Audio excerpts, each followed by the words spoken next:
morning sa inyo lahat. Kung saan kayo naroon, magandang tanghali, magandang gabi. Maraming salamat sa mga nagsuporta sa aking mga nakaraang video.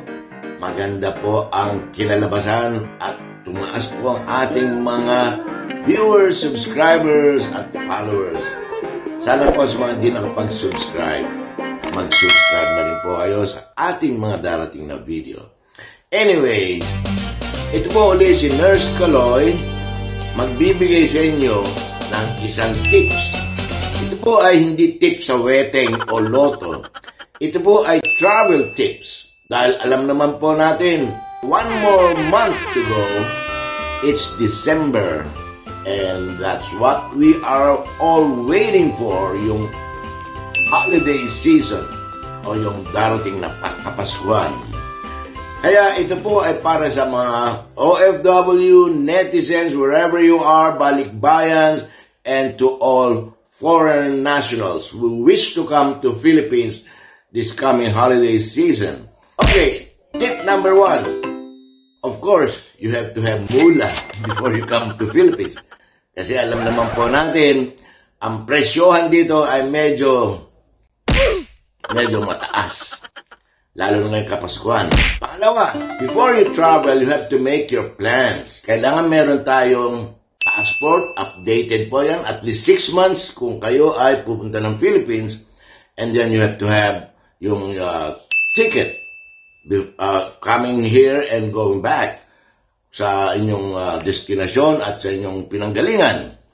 Ngayon, ang aking tip, hindi ko na kailangang i-discuss to. Siyempre, alam nyo na yon mga tungkol sa mga e-portal, kailangan mag-register kayo. You have to register coming to Philippines and going out. You have to do that. Kailangan din yung sinasabing visa. Okay, if you are balikbayan and coming back to Philippines, siyempre hindi nyo na kailangan ng visa. You're visa-free. And meron akong katanungan sa isang aking classmate. Nagtatanong po siya kung dahil mahirap ang kumuha ngayon ng visa kasi he's planning to stay here in the Philippines for 50 days. So, that's more than 30 days. Kaya kailangan niya ng visa. And how to do that? Pumunta po kayo sa mga Philippine Consulate kung sa mga kayo naroroon, Australia, Canada, UK, US, and anywhere in this world. Pumunta po kayo sa Philippine Consulate to get or apply for a visa. And then, indicate nyo ron kung kailan kayo gaano katagal. Bumalik po tayo sa tinatawag na balikbayan. And that's one thing that I would like to share with you. Kasi, we're talking about visa. Ngayon, ang balikbayan, of course, is yung mga OFWs, yung mga nagpunta sa ibang bansa, pero hindi nagtagal ng ilang taon, at bumabalik nila sa Pilipinas, yung ang balikbayan. And one thing, if you are US citizen through naturalization or naging Aussie citizen or Canadian citizen through naturalization, pwede nyo pong gamitin as per definition yung balikbayan. You are under or considered balikbayan if you are a former Filipino citizen. Pakita nyo lang po yung old passport nyo at saka yung naturalization, certificate of naturalization, then you will be considered balikbayan, and then wala na po kayong visa or you're considered visa-free. Yun po isa sa mga tips. Makikita nyo po sa ating mga posts, maya-maya kung ano yung mga balikbayan who are considered balikbayan at saka yung mga benefits ng isang balikbayan.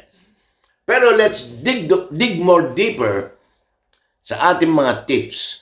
Yun po yung mga basic, kailangan alam nyo na po yan. Na-discuss na po natin lahat yan. Pero ito ang gusto kong tandaan nyo. Dahil sa mga pangyayari ngayon dito sa Pilipinas, number 1 sa isip nyo dapat is yung safety nyo. Unang-una po, paglapag nyo pa lang sa airport, yung inyong mga valuables, money. Kasi nung mga nakaraang issue, according sa report, since January 2023, there were 3 or 4 incidents already that yung theft is very rampant dyan sa NAIA, especially dyan sa OTS, yung nag-i-inspect po ng mga bagahe, ng X-ray, yung nag-i-X-ray o nag-i-scan ng mga gamit. Be watchful, and then kailangan nyo ng cellphone or kailangan mga friends magtulungan kayo, and then keep an eye on your valuable things. Kasi tulad nung nangyari, OTS, imagine that one OTS personnel, ng examiner nag-i-scan ng gamit, she tried to swallow $300 US dollars from an outgoing passenger. Kinuha niya po yan. Nilinok, kitang-kita sa video. And then she's denying na pera yung kanyang nilunok, kundi tsokolate. So, cut the story short, nagkaroon po ng investigations, and then they found out na there were connivance. Yung OTS personnel, yung nag-i-X-ray o nag-i-scan, at saka yung supervisor niya na nagbigay ng tubig para mainom niya yung $300. Imagine, $300 US dollars, that's only 15,000 pesos. Malaki na po yun sa mga ibang tao. Pero to ruin your career, ipagpalit mo ang iyong trabaho, yung ahiyan, buong mundo, pamilya mo, nasira ang ating bansa sa ibang bansang gusto magpunta rito dahil sa ginawa ng mga magnanakaw na to. Pero ito ang aking pinaghihimutok. Sabi na lang po natin, there were investigations, and then nag-conduct sila ng Senate hearing. Isa na naman pinagkagastusan ng mga Senado. Ganito nga po ang nangyari.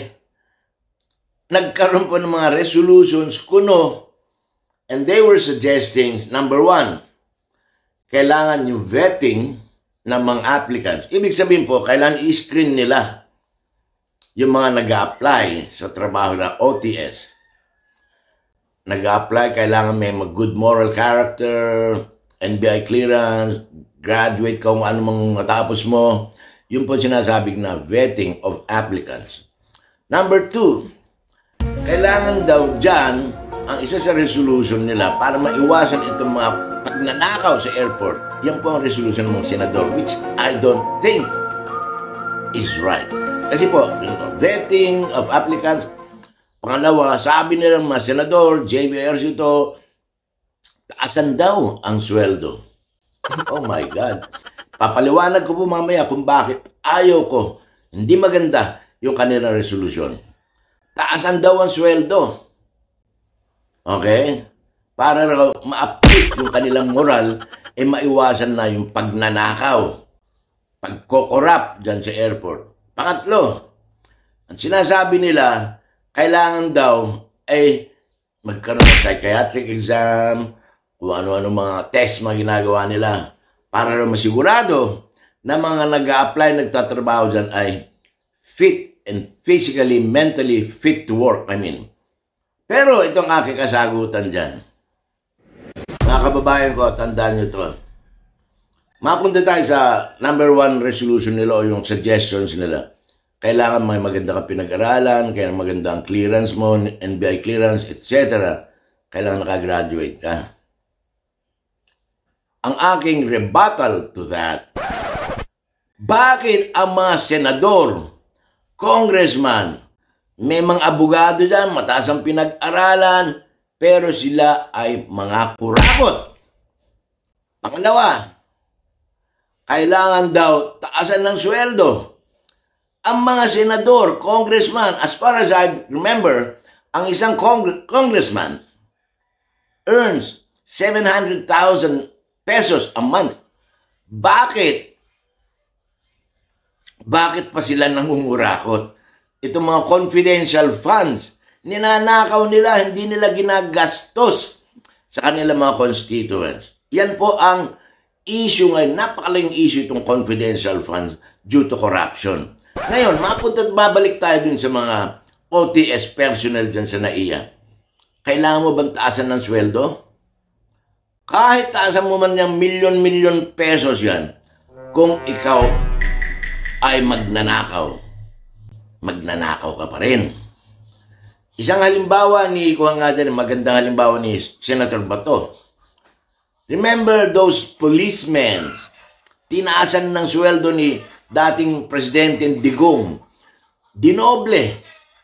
Mas lalong lumala. Tignan mo mga pulis nga, dinoble na kanilang sahod. Anong nakikita natin sa mga balita ngayon? Pulis na ng rape, pulis na ng kidnap, pulis sa pogo, involved sila kung ano-ano mga kalukuhan nila sa drugs. Yung bilyon-bilyon na nilabas nilang drugs. Nadoble na kanilang sweldo. So, what's the difference?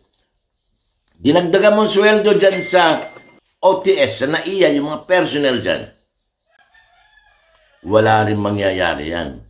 Because once you're a thief, you'll always be a thief. Sakit mo na yan eh.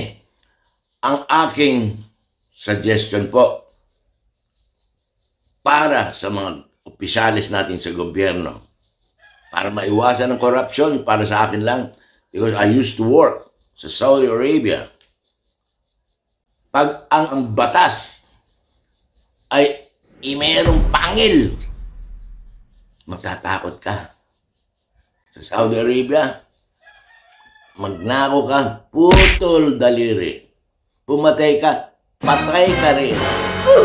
Dito sa Pilipinas kasi, nagnakaw ka, as you can see. Investigation, legal, nakikita yun sa ilang daan na ang pangyayaring cases. May nakukulong ba? Siguro, nakukulong 1 araw, 2 araw. Karamihan dismiss sa trabaho. O kaya, sa mga kapulisan, dyan sa OTS, baka inilipat ka lang ng ibang departamento, pero hindi ka tinanggal. Yun po ang hindi maganda sa ating batas. Balik natin yung death penalty sa mga siraulong gumagawa ng mga kamalian sa kanilang kapwa. Sa mga magnanakaw, hindi lang dismissal, hindi lang administrative, kundi ipakulong at lagyan sila ng plaka dito. Huwag tularan, magnanakaw, katulad ng mga ginagawa sa mga drug addicts. Huwag tularan, pusher ako. Ganon. Hindi naman, don't take me literally, pero ibig ko sabihin, maging stiff sila sa penalty at sa law. This lawmaker should create a bill para magkaroon ng more pangil sa ating batas. Diyan po, sa akin palagay, my opinion, maiwasan po yung mga pagnanakaw, hindi lang sa airport, kundi sa ating gobyerno, customs, BIR, Department of Agriculture, sa lahat, mawawala po ang korupsyon. Yun lang po at maraming salamat.